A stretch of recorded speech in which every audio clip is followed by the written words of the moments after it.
पाकिस्तान ने जिला पुंछ में एक बार फिर फायरबंदी मुआहदे की खिलाफ वर्जी की है। पाकिस्तानी आर्मी ने मनकोट सेक्टर में LOC के कई किलोमीटर दूर वाक़े गांव सागरा को निशाना बनाकर 120 mm के भारी मोर्टार दागे।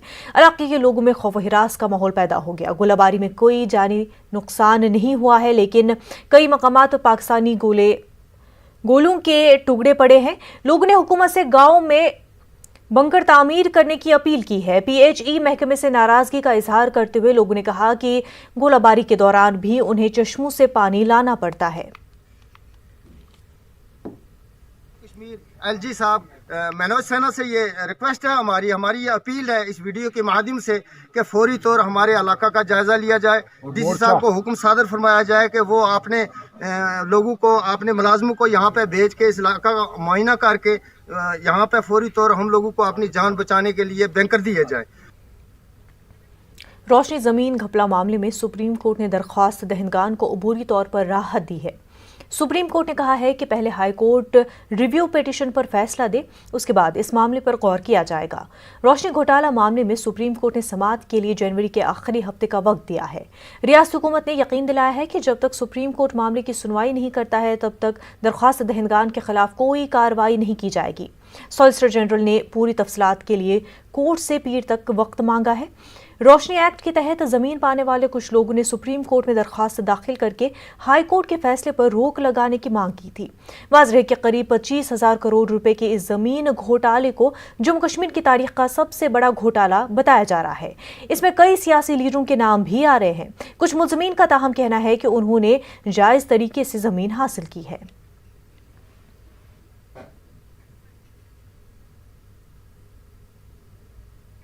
जम्मू कश्मीर में आज DDC इंतखाबात के 5वें मरहले की पोलिंग इख्तिताम पजीर हुई है। इस दौरान सिक्योरिटी के वसी इंतजाम किए गए थे। पोलिंग मजमूई तौर पर पुरअमन रही। देखिए रिपोर्ट।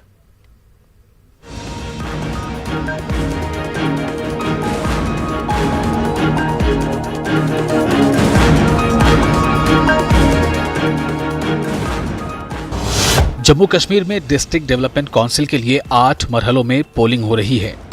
आज 5वें मरहले के तहत वोट डाले गए। 5वें मरहले के दौरान सख्त सिक्योरिटी इंतजामात के बीच रायदही हुई। वादी कश्मीर और जम्मू डिवीजन के बाज इलाकों में अगरचे सर्दी के सबब सुबह सवेरे पोलिंग मराकज पर वोटरों की तादाद थोड़ी कम रही, ताहम दिन गुजरने के साथ साथ इन मराकज पर लंबी लंबी कतारें देखने को मिली। कोविड वबा के तनाजुर में पोलिंग मराकज पर कोविड प्रोटोकॉल पर अमल किया गया।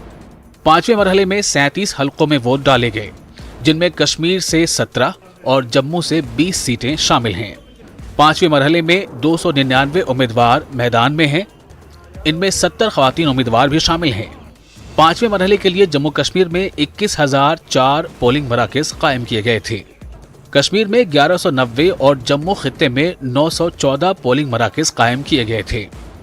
आज 8,27,519 वोटर वोट डालने के अहल थे। DDC चुनाव के मजीद 3 मरहले बाकी हैं। डिस्ट्रिक्ट डेवलपमेंट काउंसिल इंतखाबात के साथ साथ सरपंचों और पंचों की खाली सीटों के लिए भी वोट डाले गए। 5वें मरहले के तहत पंचायती ज़मीनी इंतखाबात के तहत भी वोट डाले गए। आज 58 सरपंच हलकों और 218 पंच हलकों में भी पोलिंग हुई। यूटी में पोलिंग का अमल मजमूई तौर पर पुरअमन रहा। Bureau report, news 18 Urdu.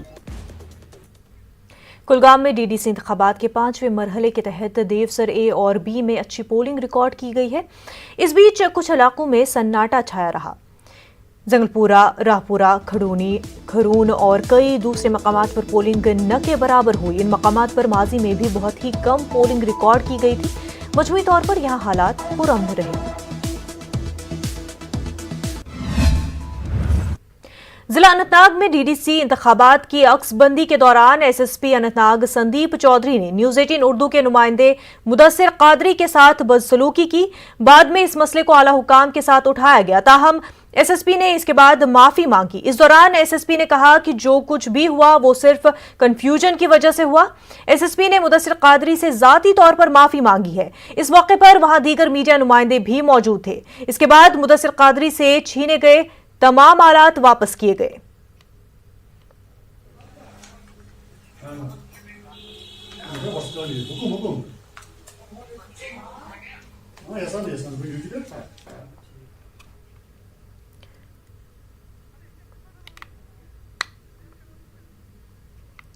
इस बीच अनंतनाग में न्यूज़ 18 नुमाइंदे मुदस्सिर कादरी और 2 दीगर सहाफियों के साथ पुलिस की बदसलूकी की मुख्तलिफ हलकों से सख्त मजम्मत की गई है। साबिक वज़ीर आला महबूबा मुफ्ती ने ट्वीट करके लिखा है कि कश्मीर में सच बोलना एक जुर्म हो गया है। प्रेस क्लब ऑफ कश्मीर ने एक बयान जारी करके इस वाकये की मजम्मत की है। उन्होंने इस वाकये को इंतहाई अफसोसनाक करार देते हुए इसकी मुकम्मल जांच का मुतालबा किया है। उन्होंने ऐसे वाकयात पर रोक लगाने के लिए इक़दामात की मांग की है। पुलवामा वर्किंग जर्नलिस्ट एसोसिएशन ने भी पुलिस की इस कार्रवाई की सख्त मजम्मत की है। अनंतनाग वर्किंग जर्नलिस्ट एसोसिएशन ने वाकये की सख्त अल्फाज में मजम्मत की है। वर्किंग जर्नलिस्ट एसोसिएशन रामबन ने भी कादरी और उनके साथियों के साथ एसएसपी की बदसलूकी पर सख्त मजम्मत की है। पीडीएस के हकीम मोहम्मद यासीन ने भी वाकये की मजम्मत की है। कश्मीर एडिटर्स गिल्ड ने इस वाकये पर सख्त तशवीश का इजहार किया है। गिल्ड ने उम्मीद जताई है कि एलजी इंतजामिया ऐसे वाकयात को रोकने के लिए ठोस इक़दामात करेगी। सब साथी कोशिश करते हैं कि हुकूमत और जो इंतजामिया और वो जो लोगों के बीच में पुल का काम करे, लेकिन उसके बाद अगर ऐसा इंसिडेंट होता है, बदसलूकी की जाती है कि इसे मिस हैंडल किया है सीनियर स्क्राइब्स को, उनके खिलाफ सख्त सख्त कार्रवाई की जाएगी ताकि आइंदा ऐसा ना हो। नहीं तो हमें और सड़कों पर उतरना पड़ेगा, क्योंकि किसी तौर पर भी बर्दाश्त नहीं किया जाएगा कि इन हालात में, जिन हालात में हम काम कर रहे हैं, उसके बावजूद हम पे इस तरीके का सलूक सीनियर पुलिस अफसर की तरफ किया जाए। अब ये आप अंदाजा लगा सकते हो कि बाकी जो उनके मातहत हैं, जब दिल करे वो हम पे डंडा उठाएंगे। तो इसलिए हमारी यही डिमांड है कि जल्द से जल्द इस पे फौरी तौर पर बिना किसी लेतोलात। हमारे नुमाइंदे ज़हूर रिजवी इस वक्त हमारे साथ जुड़ चुके हैं। ज़हूर, आप पूरा दिन अनंतनाग में मुदस्सिर के साथ थे, किस तरह से ये पूरा मामला पेश आया, पुलिस का क्या बर्ताव था, डिटेल में आपको पूरी जानकारी इस मामले पर जानना चाहेंगे। बिल्कुल मुनज़्ज़ा, मैं आपको बताऊं कि ये काबिल अफसोस वाकया है। जैसा कि आपने खुद भी बताया, ये बदसलूकी का वाकया पेश आया यहाँ सिरगफारा के पास, और हम आपको ये बताएं कि इंतखाबात अमल में लाए जा रहे थे IGDC की, और इसी बीच जो है मुदस्सिर और दीगर जो सहाफ़ी हैं उनके हवाले से अगर हम बात करें तो ये जो मैन हैंडलिंग का वाकया है एक सीनियर ऑफिसर की तरफ से हुआ है, और जितनी भी इसकी मजम्मत की जाए उतना कम है। जैसे कि आपने खुद भी बोला कि कश्मीर प्रेस क्लब, पुलवामा जो जर्नलिस्ट एसोसिएशन है, जनूबी कश्मीर की जो सहाफती बरादरी है, मुख्तलिफ सहाफती अंजुमन, अगर अनंतनाग वर्किंग जर्नलिस्ट एसोसिएशन की बात करें या फिर सियासी व समाजी अंजुमनों की बात करें, तो हर तरफ से हर सू जो है मजम्मती बयानात जो हैं वो सामने आ रहे हैं। ये सिर्फ इसलिए क्योंकि ये जो फोर्थ पिलर ऑफ डेमोक्रेसी है, चौथा सतून जिसको हम बोलते हैं, इस पे कदम लगाने की कोशिश की जा रही है और हमारे हुकूक को छीनने की कोशिश की जा रही है, हमारे हुकूक पे शब-ए-खून मारने की कोशिश की जा रही है। ये काबिल मजम्मत है और जिसकी जितनी भी कड़ी निंदा की जाए उतनी कम है। हालांकि मैं आपको बताऊं मुनज़्ज़ा की, जैसा कि दिन भर हमने ये खबरें चलाई कि जिसके बाद जो एक और सहाफ़ी है उसको अस्पताल में दाखिल किया गया, बाद में उसकी सैचुरेशन लेवल है वो डाउन हो चुकी थी। बहरहाल अब अगर हम बात करें बाद में SSP के वर्जन की, तो SSP का यही कहना है कि कुछ गलत फहमी की वजह से ऐसा हुआ।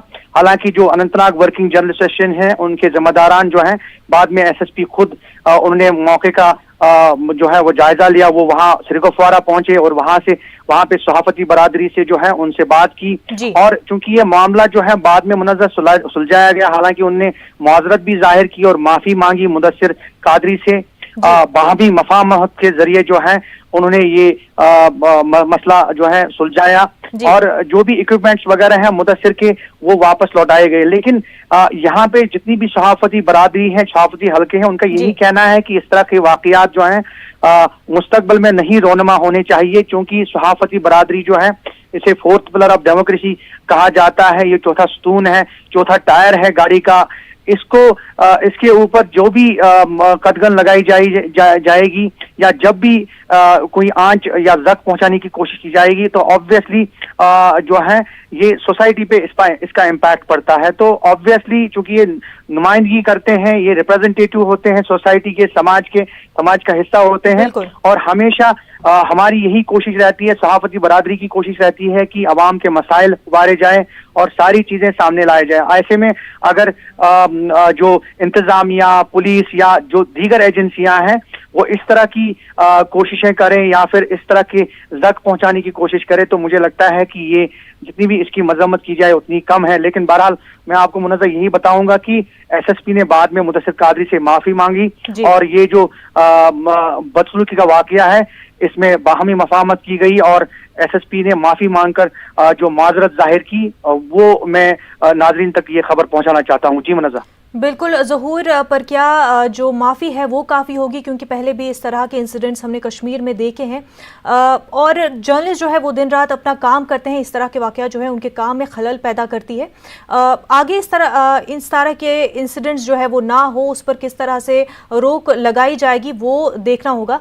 ज़हूर, बेहद शुक्रिया आपका तमाम तर जानकारी के लिए। नाज़रीन, 5वें मरहले के तहत होने वाले डीडीसी इंतखाबात और इससे जुड़े कई दीगर दिलचस्प खबरें बुलेटिन में आगे भी जारी रहेंगी। फिलहाल रुख करते हैं चंद दीगर अहम खबरों की जानिब। अवामी नेशनल कॉन्फ्रेंस के नायब सदर और PAGD के कोर मेंबर मुजफ्फर अहमद शाह ने कहा कि बीजेपी को डीडीसी इंतखाबात में कोई भी सीट हासिल नहीं होगी। श्रीनगर में प्रेस कॉन्फ्रेंस के दौरान उन्होंने डीडीसी इंतखाबात के इनेकाद के बारे में भी तशवीश का इजहार किया। उन्होंने कहा कि बीजेपी लीडरों को इंतखाबी मुहिम के लिए सिक्योरिटी दी जा रही है, जबकि दूसरे उम्मीदवारों को नजरअंदाज किया जा रहा है। जितना भी अब वो करें, फौज का मुहासरा करें, हर तरफ करें, बीजेपी यहां से इंशाल्लाह मुझे पूरी उम्मीद है 0 सीट लेके वापस चली जाएगी और हम इसका भरपूर इसको कंडेम करते हैं। इस तरह से इलेक्शन नहीं चलते। मुझे नहीं मालूम चीफ इलेक्शन कमिश्नर क्या कर रहे हैं, जो यहां के हैं SEC, वो क्या कर रहे हैं, मैं समझ नहीं आ रही ये बात। कैसे ऐसे वो होने दे रहे हैं कि आप पूरे एरिया को आप कॉर्डन ऑफ कर देंगे विद सिक्योरिटी फोर्सेस? बीजेपी के साथ क्यों नहीं करते हैं आप? ये जो उनकी जो सहयोगी पार्टी यहां पर है उसके साथ क्यों नहीं करते हैं? उनके लोगों को बंद क्यों नहीं करते हैं आप? वाई इज शाहनवाज हुसैन और the other people who are campaigning in Kashmir, why are they not held up? उनको क्यों नहीं सिक्योरिटी रीजन की वजह से बंद करते हैं? महबूबा जी को क्यों बंद कर रहे हैं? हमारे कैंडिडेट्स को क्यों बंद कर रहे हैं? हम लोग को क्यों रोकते हैं? बहुत दफा रोका गया हमको भी जाने से, तब भी हम आपको बुरी तरह से पछाड़ देंगे। जम्मू कश्मीर पीपल्स मूवमेंट के सीनियर लीडर और PAGD मेंबर जावेद मुस्तफ़ा मीर ने कहा कि मरकजी हुकूमत सिर्फ बीजेपी को सपोर्ट देकर जम्मू कश्मीर के अवाम के जमहूरी हकूक़ को पामाल कर रही है। श्रीनगर में मीडिया से बात करते हुए उन्होंने बताया कि गुपकार एलायंस को गुपकार गैंग करार देना गैर इखलाकी है। देखिए, हमें समझ लेना चाहिए और ये मान के चलना चाहिए कि गवर्नमेंट ऑफ इंडिया हमें जो है फ्री हैंड टू डेमोक्रेसी नहीं दे रहा है। वो अपना जो कुछ भी उनको इस वक्त ठीक लगता है अपनी पार्टी के लिए, I am talking of BJP not the government, जो बीजेपी पार्टी है जो उनको लगता है उनके फेवर में जा रहा है, वो उसके लिए कुछ भी करने के लिए किसी भी हद तक जाने के लिए तैयार है। Well as the former chief minister is detained, तो ये तो गलत बात है। अब डेमोक्रेसी है, आप आइए मैदान में, लड़िए इलेक्शन, फिर कौन हारता है कौन जीतता है वो अलग बात है। हम 6 पार्टियां गुपकार अलायंस में है, NDA में भी पार्टियां हैं, भी पार्टीज हैं, UPA में भी पार्टीज हैं। क्या हम उनको गैंग्स कहेंगे? फिर तो हमें भी उनको गैंग कहना चाहिए। लेकिन हम इखलाक से नहीं गिर रहे हैं, नहीं कह रहे हैं, वो कह रहे हैं वो इखलाक से गिर रहे हैं। बीजेपी लीडर अभिजीत ठाकुर ने PAGD लीडरान पर निशाना साधा है। उन्होंने कहा कि लीडरान जम्मू कश्मीर के अवाम को गुमराह कर रहे हैं।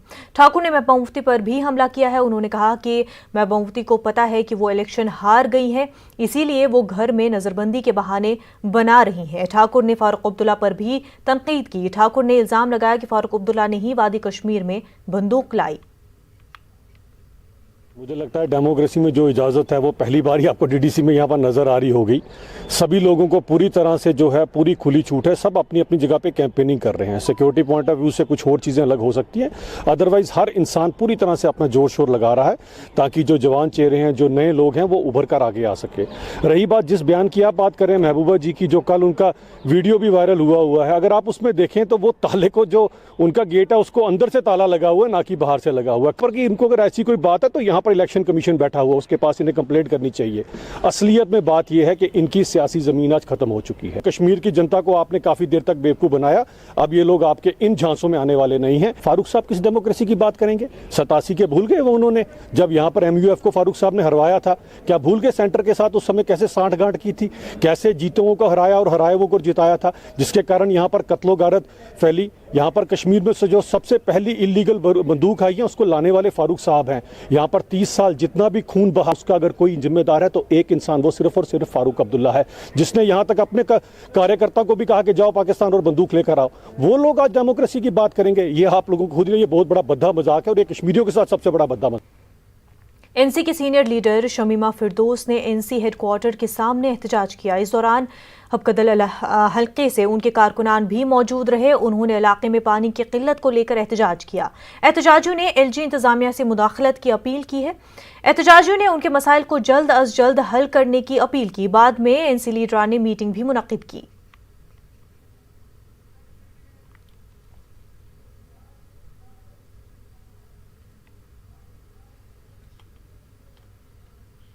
नाजरीन, वक्त हो गया एक छोटे से ब्रेक का।